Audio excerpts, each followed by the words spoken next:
their displeasure and disagreement. And President Muhammadu Buhari presents Nigeria's 16 trillion naira 2022 budget to the National Assembly. So we wonder, should we borrow to fund the budget? We'll be talking to an economist on the show.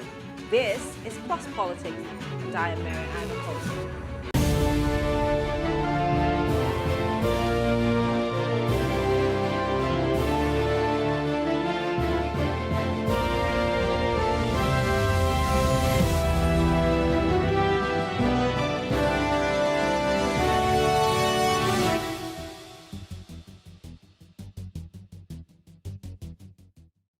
In order to ensure the sanctity of the November 6 governorship elections in Anambra State, the federal government indicated that it was prepared to impose a state of emergency in the state. Now, this was said by the Attorney General of the Federation and Minister of Justice Abubakar Malami. In response, the Anambra State Governor, Willie Obiano, disclosed that the threat to the declaration of a state of emergency in the state was not President Muhammadu Buhari's idea. Governor Obiano disclosed this after a meeting with President Buhari in the presidential villa in Abuja. He reported Malami to the president on the matter. The governor also described the threat as unfortunate, wondering why he had not contemplated the imposition of an emergency rule in northern states during massive killings occasioned by banditry. However, the People's Democratic Party, PDP, condemned the plan, saying that it was a ploy by the APC-led government to rig the governorship election come November. The Commissioner for Information in Anambra State, Don Adidumba, also spoke against the threat, stating that the Anambra State government had not experienced the level of killings recorded in Kaduna, Borno, Zamfara, and other states where bandits had murdered many citizens. Well, we are going to be joined in the studio this evening by the Honorable Commissioner for Information in Anambra State, Don C. Adinumba. He is joining us live via Zoom. Thank you very much for joining us. Thank you very much. And also joining us live here in the studio is a legal practitioner, Tunji Abdulhamid. Thank you very much for joining us, Tunji. Thank you very much. So I'm going to start with you, Honorable Commissioner, because it's very interesting what's happening in Anambra State. First things first, we've seen reports and stories emanating from your state of massive killings, unrest, sit-at-home orders. I mean, the list is endless. And you are in the heat of preparing for an election come November. In fact, it's just a few weeks from now. And so it makes us wonder, for those of us who are watching from the outside, who's in charge, especially for the sit-at-home order. I remember the last time we went into the streets and were speaking to people in your state and, of course, the Southeast about the sit-at-home order. Many complained that their businesses were suffering. Many were tired of sitting at home, but they were afraid, mostly, as to what would happen to them if they decided to go about their businesses. So I want to ask you, sir, who's in charge of the state in Anambra? There is no doubt whatsoever that the elected government of Anambra State is fully in charge. Once in a while, we can have one or two rogue electors who can come out from nowhere, cause some mischief, and then disappear into the thin air. That's a good big deal. Just 2 days ago, the governor and the Abga presidential candidate, Professor Chukwuma Soludo, went on a campaign of 2 local government areas, and the rallies were hugely successful. So many people, and we were very happy, singing, dancing, felt so much at home. We are continuing our tour of local government areas, and we are visiting every local government area, 21 of them in Anambra State. I think the press tends to exaggerate the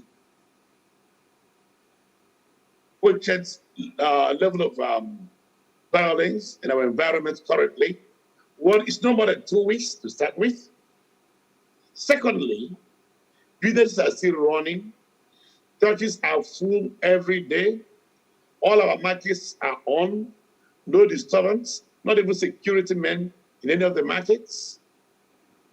The hotels are there, thriving.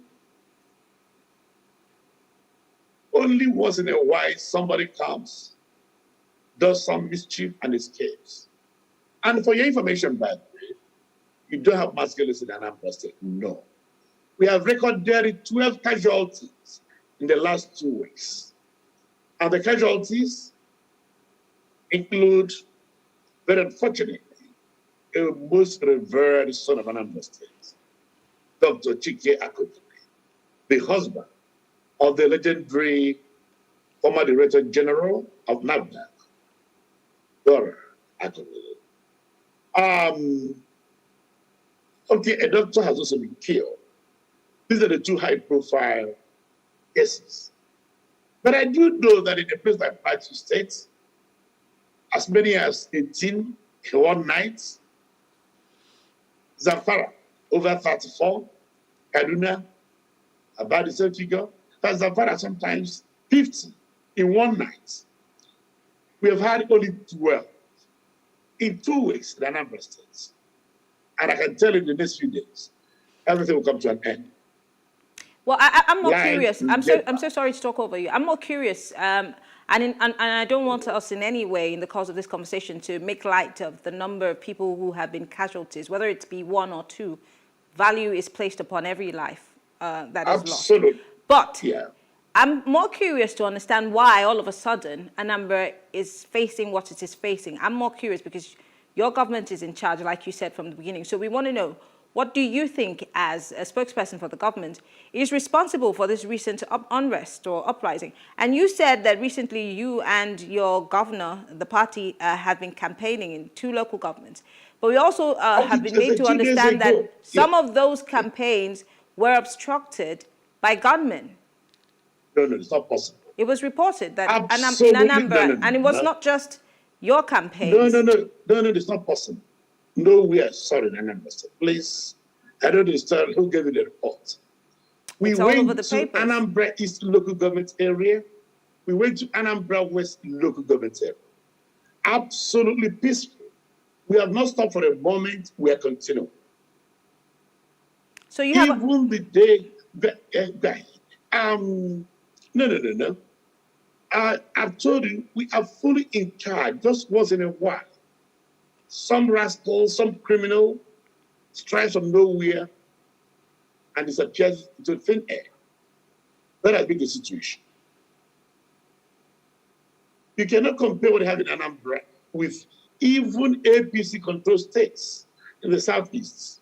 For example, we are up to 30 persons, 2018 have been killed in one day.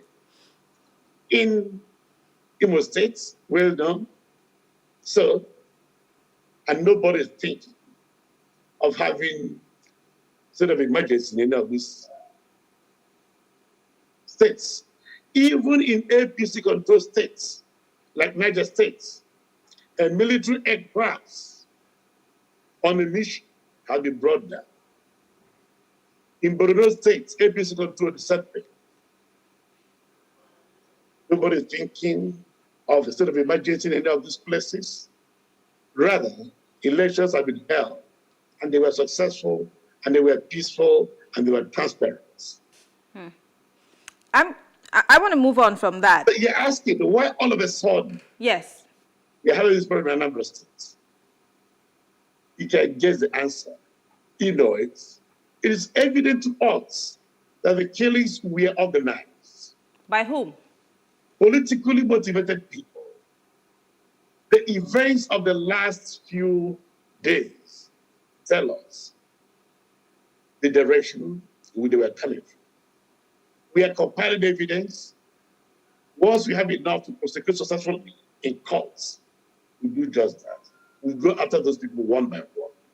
But you mentioned that they come out from nowhere, and then they disappear again into thin air. So how are you going to be able to catch them if you do not know where they come from? Well, that's what I'm looking into now. And we are getting very useful leads. For the past 7.5 years, Anambra remained the most peaceful state in the whole country. I will proudly tell you, we are the only state in the last 7.5 years that has not experienced one bank armed robbery.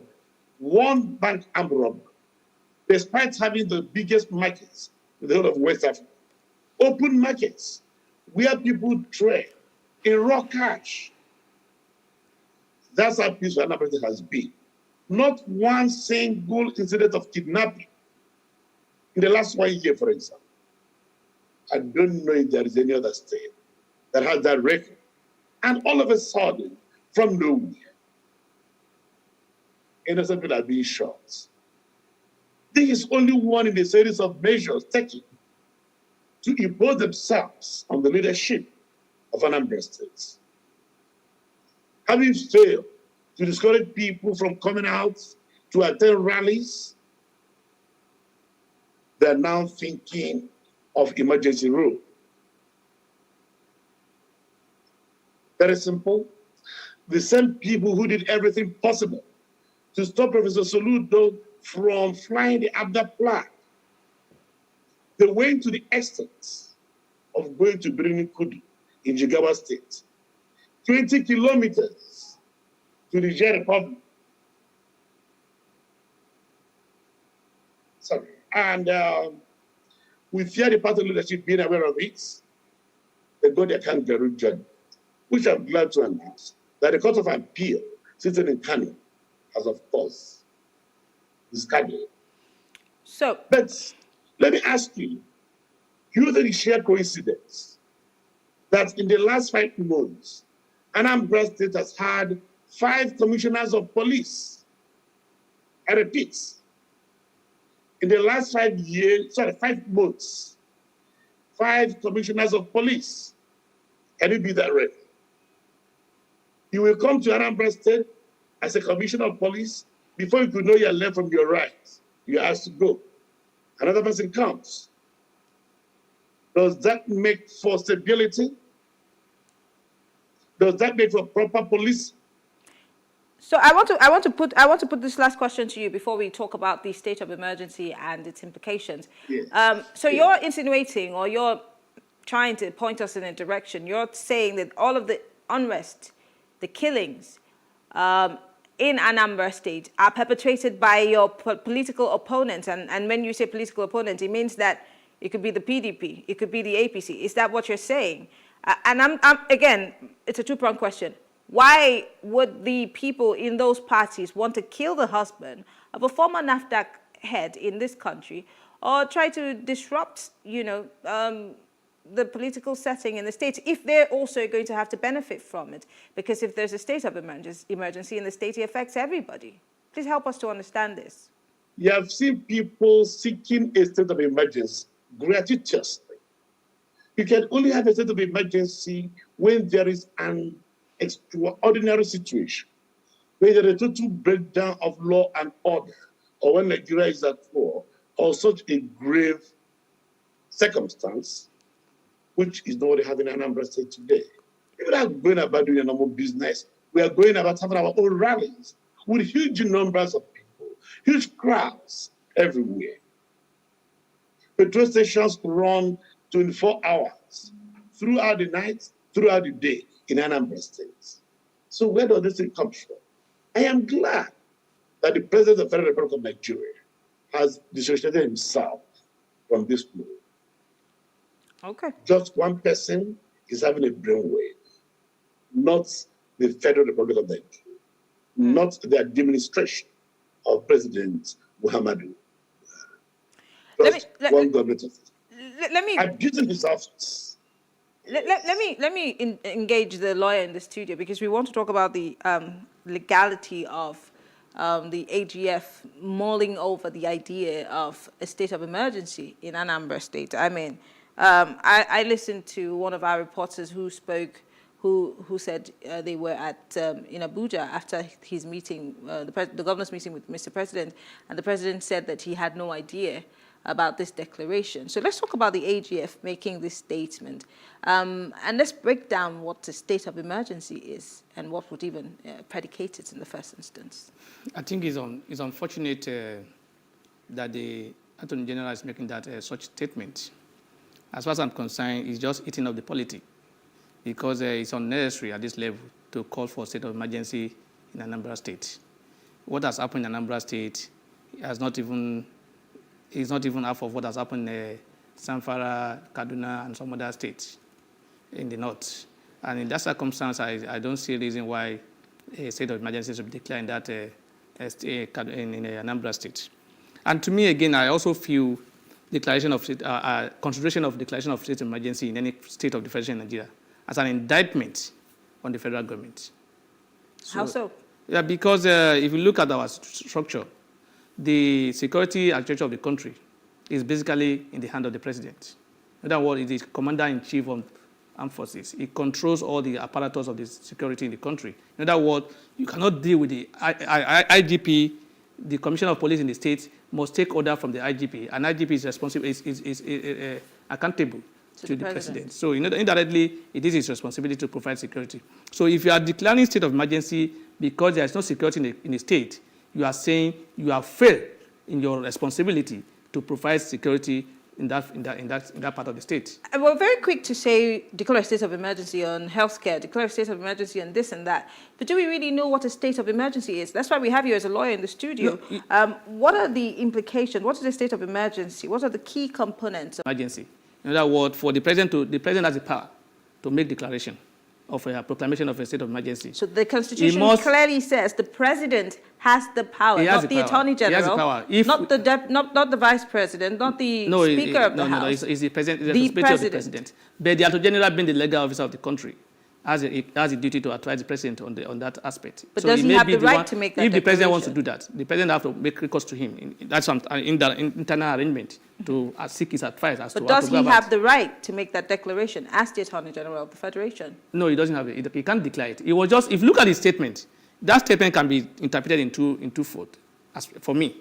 If you read it, if you look at the statement critically, not only the last aspect of it, he said they will do everything possible to ensure election hold in Anambra, including consideration of a declaration of state of emergency. In other words, this concern is about having election in Anambra State.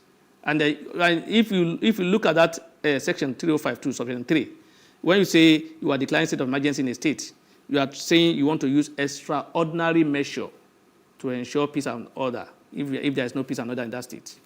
Which means, and for you to declare state of emergency, there must be war. There must be actual breakdown of law or peace and order in the state. There must be threat of violence that cannot be, that's difficult to subdue in the state. Under the former President Goodluck Jonathan, there were 3 states that he declared a state of emergency in, and we remember at the time Boko Haram was trying to declare those states a caliphate. Hence, the president's calling for a state of emergency, and it was 3 states. And just as you have said, so there has to be a total breakdown of law. There must be a breakdown of law. There must be war. There must be issues that cannot be resolved in terms of security and peace in that state. And when you declare, you see, the President Obasanjo used a state of emergency when he was in power, but it was an abuse.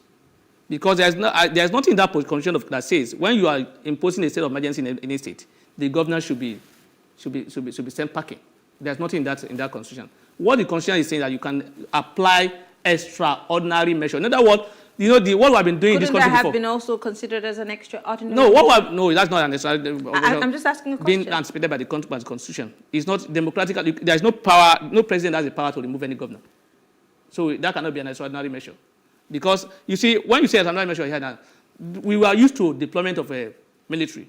But ordinarily, you cannot deploy military without the resolution to the without approval by the National Assembly. But in this country, we are doing that. So if you are saying state of emergency now, that means you can deploy military to that state to ensure peace and order is maintained or is restored in that particular. So, but today we have turned state of emergency to a situation whereby once it is declared, the governor they will send the governor packing, they will send all the commissioner or whatever, the state apparatus, the structure, those on ground, they will send them packing, and then they start impose a military rule in that. That's what people are. That has been declared illegal by the courts. So that is not the circumstance we are talking about now. So to me, the extraordinary measure being thought about by the AG is about imposing the military, deploying military force in that state. But I'm worried. I'm worried that The AG or any other person is thinking, they're just thinking about doing extraordinary measure to cure security crisis in the state country when election is approaching. That means it's only when we have an election that they will think of finding solution to issues. The responsibility of the government is to provide security and welfare. It's not only about ensuring election is conducted. So it's worrisome for me, for us to say, look, it's only when we have election issue that the government will be more active in ensuring that this election take place. I remember in 2015, prior to the election, the 2015 election that brought the president into power, there was a crisis in Borno State, which made it impossible for them to do election. And the president said, give me just 2 weeks. Behold, they were able to ensure peace and order in that state. And so which means if there was no election, the crisis will still continue and people will still suffer. So it is unfortunate So this statement implies that maybe our governments know what to do to quell these insurgents. Exactly my point. Exactly my point. They are not. That shows what they are doing without not taking severe measures to ensure these crises are resolved or restored. Is deliberate, because when it comes to election, they know the way out and they will want to use every measure to be able to get peace and order in that state to be able to conduct election. Honorable Commissioner, let's come back to you and talk about the way forward, because the elections, like I said at the beginning, is drawing closer, and for even INEC has come up to say that they're really worried as to how safe and secure these elections will be and violence-free. What is the state government doing to make sure that people can leave their homes and be certain that they can cast their votes peacefully and make sure that their votes count and not be, having to scamper for safety or because they want to exercise their franchise? In the last 3 years, or say 4 years, we have had 2 major elections, one gubernatorial in November 2017, and the other, the general election of 2019. Each was very peaceful. Not one incident of violence. I repeat, not even one incident of violence anywhere in Anambra State. So we're not used to electoral violence. It's alien to our people, to our society and culture. What is going on is very unusual. It's contrived, it's artificial, it's strange, and it's organized by vested interests. That is what I've been trying to do. I couldn't believe it when I had the Attorney General of the Federation say yesterday that accused the state government of not doing its job to provide security for the people. I'm happy the learned counsel there with you in the studio has made a point, eloquently, that security is basically on the exclusive federal base. The state government has no control over the police force or the army or the navy or even the civil defense. Everything begins and ends with the federal government of Nigeria. So when Malami seeks to indict the administration of Anambra State, he's actually indicting the president of the Federal Republic of Nigeria, who is the commander-in-chief and who oversees the police force and other security agencies. So he's actually passing a vote of no confidence in the federal government he's serving. And that's serious. You begin to wonder if he has the moral right to continue to hold that office, especially after the president has informed the governor of Anambra State that he had no hand in the plans to impose a state of emergency in Anambra State. As the lawyer in the studio has pointed out, Tunji Abdulhamid, it is the responsibility of the president to impose, not the attorney general. But the attorney general to now assume the duties of the president shows something is certainly wrong. Yeah, I do not know whether he's the proper and fit person to hold that office. And by the way, the attorney general is a member of the Anduba Campaign Council. That is very unusual. The office of the Attorney General is a sacred trust. It's one of the few public offices created directly by the Constitution and named by the Constitution and written in the Constitution. You should not dabble into local politics, let alone be a member of the gubernatorial council of any state. So we get it. You're saying that there's vested interest in this election, but you haven't answered my question. How do you intend to clear your name? Because you have to have a clean slate of sorts to be able to deal with the issue of public interest. Or the he threat. Is called Attorney General of the Federation, not of any campaign council.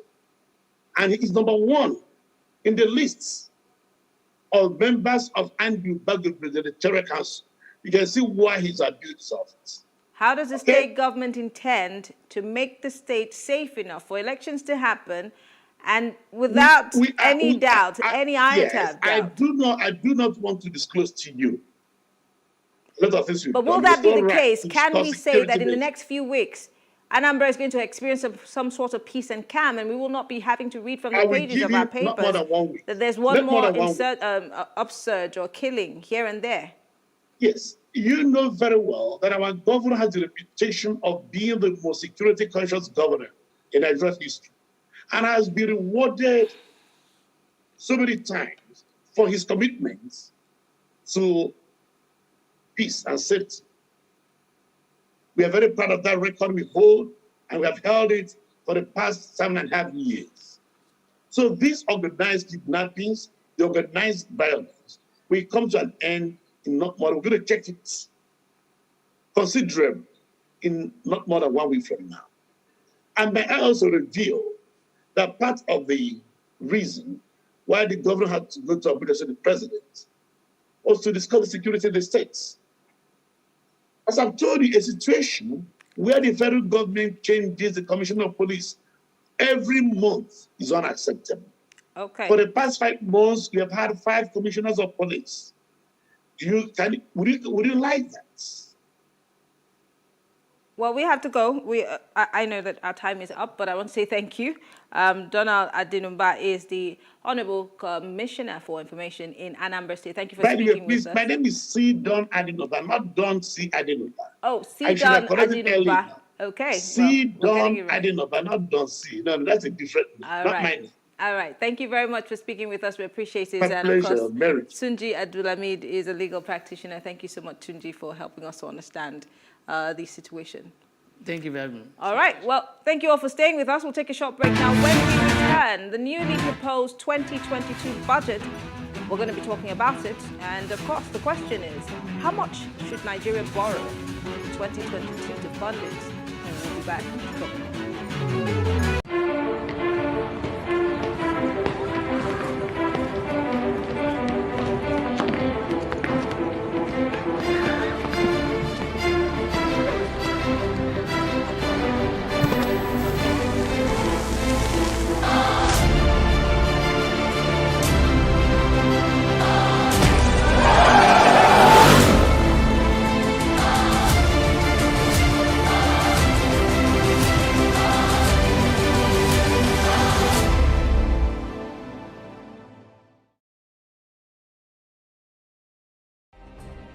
Nigeria's Niger Delta region, from where the black gold fuels Africa's largest economy, where the lines between wealth and poverty has never been thinner. Conflicts, poverty, insecurity, and environmental challenges daily confront the region. How can the Niger Delta story be changed for the better? Join Mamude Akuga at 9 p.m. every Friday evening on PlusTvAfrica as he probes deep in search of solutions. Inside the Niger Delta with Mamude Akuga, the authentic voice of Nigeria's oil-rich region. Hello and welcome. It's Nimasa This Week, the voice of maritime.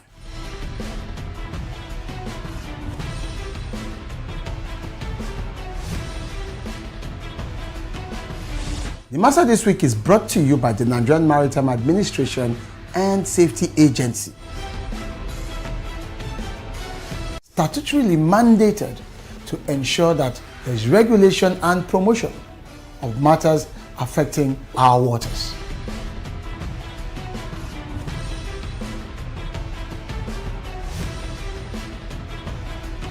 Nimasa bears responsibility for search and rescue, shipping development, and ship registration.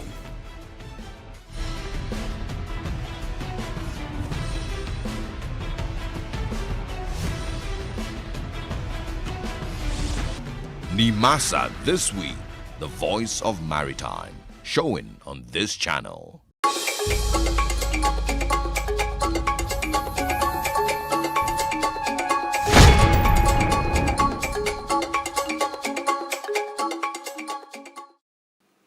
President Muhammadu Buhari has presented the 2022 budget estimate to a joint session of the National Assembly. The president, in his presentation, is proposing a total expenditure of 16.3 trillion naira for the coming year. The proposed total expenditure for the coming year is put at 16.39 trillion naira with a crude oil benchmark of $57 per barrel and a daily oil production estimate of 1.88 million barrels per day. The exchange rate is projected at 410 naira per dollar. The president also earlier sought to increase the total expenditure from 13 trillion naira to 16.45 trillion naira. The president also says the total projected revenue is put at 17.7 trillion naira, and to fund his budget, the Nigerian government will borrow 5.012 trillion naira to finance the deficit in 2022, thereby increasing the country's debt situation exponentially. Let's not forget the country's total debt as of March 31 this year stood at 33.11 trillion naira. Well, joining us to make sense of it all is Gospel Obele, who is an economist. Thank you very much, Gospel, for joining us. Yeah, thank you for having me. Good evening. Yes, first things first, I'm sure that you watched the presentation because all eyes were on the screens or listening to the radio to listen to Mr. President's budget presentation speech. What did you make of it? All right, so first and foremost, it's quite interesting that the budget cycle is returning back to normal, and some of the views around that is very impressive and all that. So, I mean, it should help to provide some sense of direction to the private sector in the next fiscal year. However, in terms of comments and expectations, there's really nothing significantly different from other past years in terms of the structure of the budget. It's still technically the same thing, and it doesn't really articulate what the fiscal leaders or the fiscal policy side of things, all right, is to achieve in terms of positioning critical economic agents as key revenue drivers and enabling markets for growth as well. I'm sorry, Gospel, it's very difficult for us to hear you, so we're going to take a quick break and try to fix that so we can hear you properly, okay? Stay with us. We'll be right back.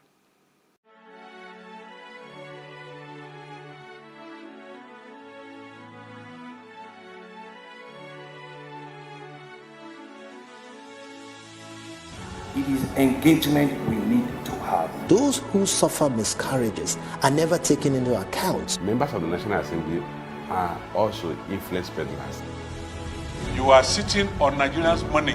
From the barbing, I pay my rent.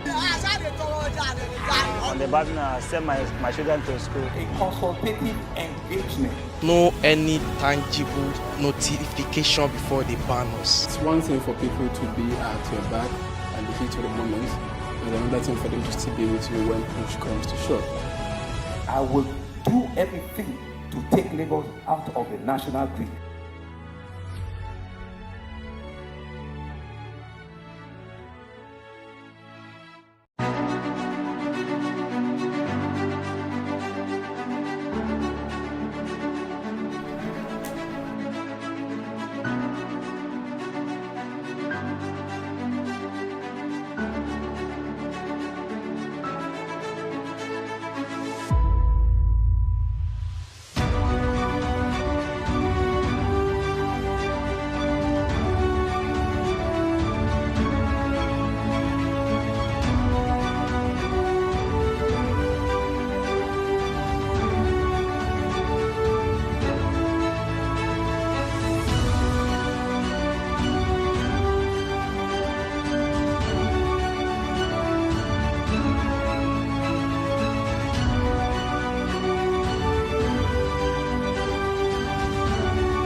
It's still Plus Politics, and we're talking about the budget presentation made by Mr. President earlier today at noon before a joint session of the National Assembly. And joining us via telephone is an economist, Gospel Obele.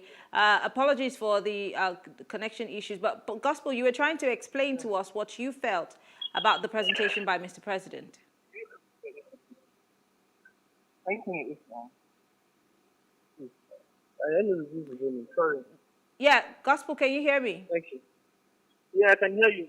Go ahead. You were telling us what you expected or what you heard and made of Mr. President's presentation. Yes, I was saying that significantly nothing has changed. Although it's quite impressive to note that we are back to a normal fiscal cycle from January to December. But in terms of messaging and direction of the budget as a policy instrument to lead critical revenue reforms and inclusive recovery as well, they will articulate in that direction, which speaks to the fact that we are back to status quo typically. So we also know that oil has been hovering around $80 a barrel, and the benchmark that the president has set during this presentation seems to be a bit unreal. So I'm wondering, are you okay with that projection for next year, where the president is, giving us, I think he said 400 and something naira? It's a fair place to put the projection at, because you don't want to you don't be too optimistic. All right, and that was the challenge we had in 2020, in which, in the case where the budget was at literally the mercy of the oil price. So right now, we're able to reduce it down, but we also know that in real terms, oil price currently stands at over $70 per barrel. So that speaks of some form of excess revenue in that light. So it's safer for the government to lead the assumption. So the assumption has been the case, in my own opinion, and where even if things get to a worst case scenario, we're still in a very good place on the budget, which is most important at this point. Do you see oil being above that benchmark all through the fiscal year, knowing that, again, a lot of the oil companies in Nigeria are moving, offshore? Yes, and again, people are divesting into other kinds of energy. We see electric cars in other parts of the world. People are talking green energy. Do you see that benchmark lasting all through the fiscal year? For now, because even the cycle around green energy it has picked up, but it's yet to get to the level at which it's literally uptake on the crude oil prices and all that. The majority of the challenges around crude oil price or international prices comes from the OPEC dynamics and managing oil producers and all that with conversation and all that. So as it stands now, India remains the biggest single importer of the Nigerian crude oil. So technically, as far as international prices perform well, the Nigerian budget is a relatively okay place, in terms of funding and all that. So I don't really see the rise of green energy and electric cars being a challenge, at least within the next 1 year. Maybe in the next 3 to 7, 10 years, but not immediately for now. Let's look at the percentage of capital expenditure. It's been put at 33%. Is this really good enough from an economist's perspective? Technically, from where we've been coming from in past administration, there's been some form of improvement on the share of capital expenditure. But the way it looks right now, when you look at it from an implementation side, implementation of capital expenditure over time has dropped significantly. So we need to do more around ensuring that 30-something plus % must be executed to the fullest. So right now we have a situation where we have about 80% success in the current expenditure, as against 45 to 55% that range success in capital expenditure. So we need to do more in ensuring that we fully maximize capital expenditure. The conversation around increasing capital expenditure is more around the overall structure of the Nigerian budget. So you have overlapping budgetary items. So some items are actually recurrent, but they are still stated as capital.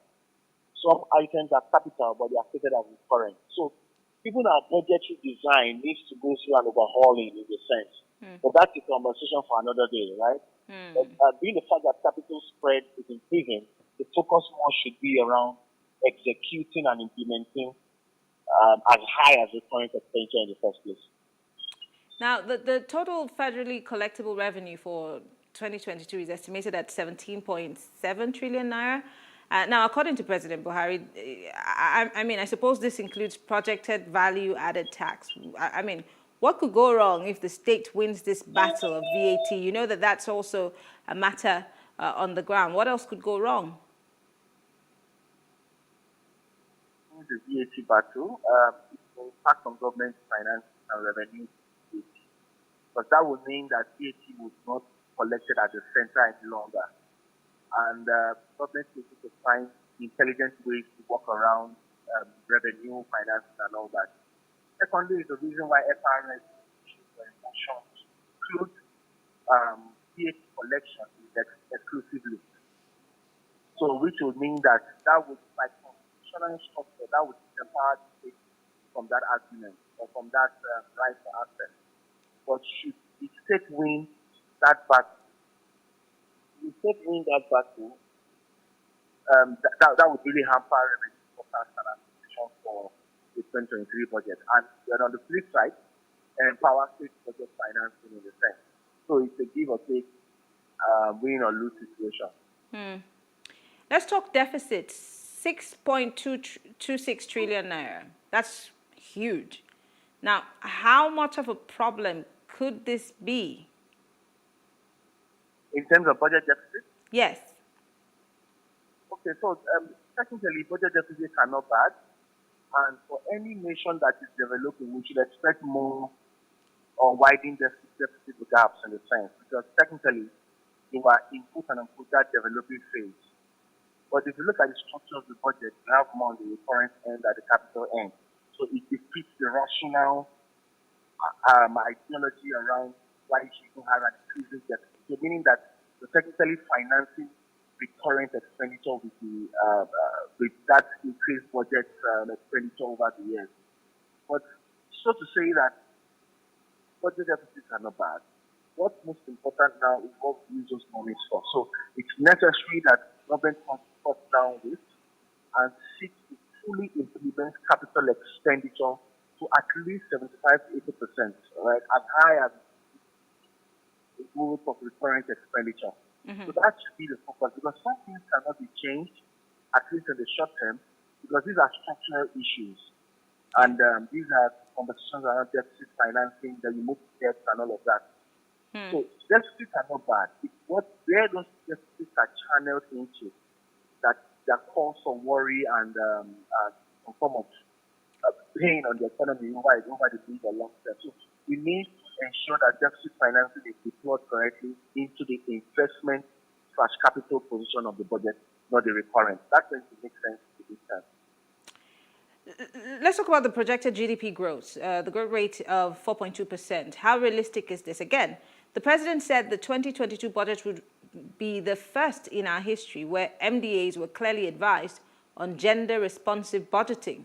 So what are your thoughts on this? On the MDAs engaging budget? Yes. So for me, to a large extent, one of the major leakages for budget allocation and engagement in Nigeria as a fiscal tool is the fact that MDAs lack the capacity, all right, as a conduit pipe through which monies would be dispensed into critical areas of economic recovery and growth and development and all that. So the MDAs themselves have to grow in capacity and in terms of accountability and transparency in spending government funds and ensuring that government projects are properly delivered, especially capital projects. So to a large extent, we lose a lot of the implementation efforts at the MDA's level. So a lot of holding the MDAs more accountable is necessary to see an improved implementation for the 2020 budget. And that's where we're expecting the House of Representatives and the like probably step up again in ensuring that SDs are delivered.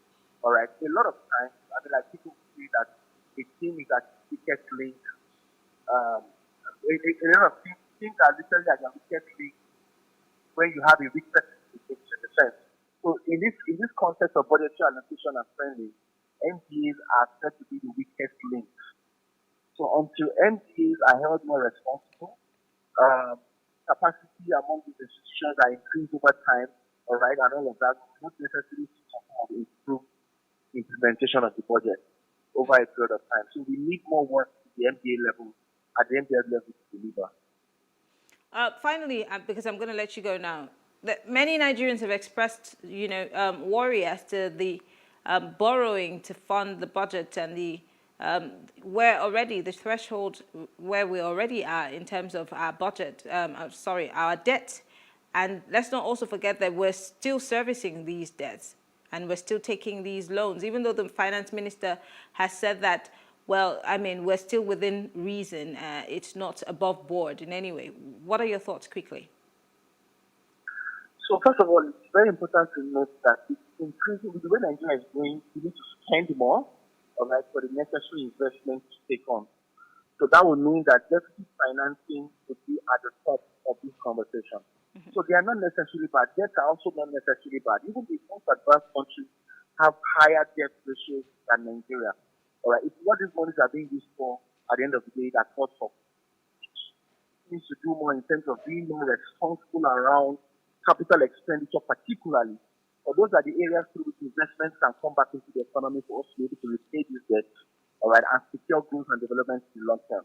So in view of that, the government has to communicate to citizens effectively that this is why these monies are being also state that our revenue crisis also puts us in a position where we need some targeted debt financing. So take, for instance, transport infrastructure, all right? Monies are being borrowed and tied into key infrastructure projects to ensure that they deliver along the lines. So a lot of things are done properly in the sense. I mean, there's been some improvements around government financing. So we need to as well communicate to citizens and improve some level of citizen participation in the process, all right, from fiscal expenditure and the like. But technically, deficits are not bad, but the Nigerian case, so much government waste and a lot of institution around the recurring spend at the capital side. So it's cause for worry as well. Gospel Bailey is an economist, and we're so glad to have you join us to break this down for us. We appreciate it. Thank you for having me. All right. Well, thank you all for staying with us. We'll take a short break now and hear what Nigerians have to say about the declaration of a state of emergency in Anambra. And when we come back, I will give you my take.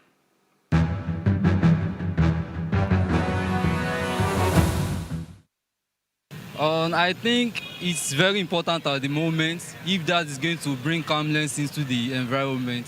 So it's quite okay and it's important for now. At this time when Anambra is going into an election, and I don't think it's the right time for them to declare a state of emergency, because that may spell another, people may interpret it into a different thing, maybe political and all of those things. I think so, because I feel people's life is much more better, that it's much more relevant than the election. Of course, if you're vying for a position, you need to lead people. And if the lives of your citizen is at risk, I mean, it's proper to declare a state of emergency, tackle the insecurity first, then thereabouts, maybe the election can come in thereafter. Based on what is happening all over the country, we don't know where the issue can come up next. Now, politicians see opportunities to create more chaos during election. So if the government can create state of emergency now, it will curb down the politicians' agendas of violence.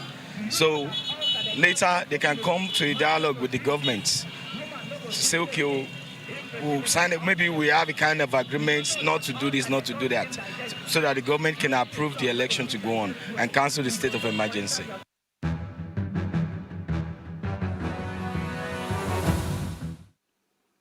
Here's my take. for a country that's governed by a constitution and a body of rules that must be followed. It's astonishing that declarations and statements on sensitive issues of national security is being made by people who are not even empowered by the constitution to do so, let alone even insinuate it. So what does that really say of our leadership and the grasp that it has on the happenings within the country? Again, why is the state of emergency being considered in only one area? How about we see the same energy and strict body language in other regions where innocent lives are lost on a daily basis, with terrorists who seem to have somewhat spread their tentacles and they seem to be in charge in those areas? Does this not smack of double standards or maybe even vested interest? How do we intend to blur these obvious lines of ethnicity and religion if the scales are tipped in favor of some and not the others? We need balance and fairness in order to reel out the peace that we desire for our country. And the first step, if you ask me, is unbiased leadership by example. So let's stop the bickering and do what needs to be done. And this goes to all, whether you're a leader, a stakeholder, a follower, stop stoking the fire. Enough is enough. I'm Mary Anacon. Thank you for watching.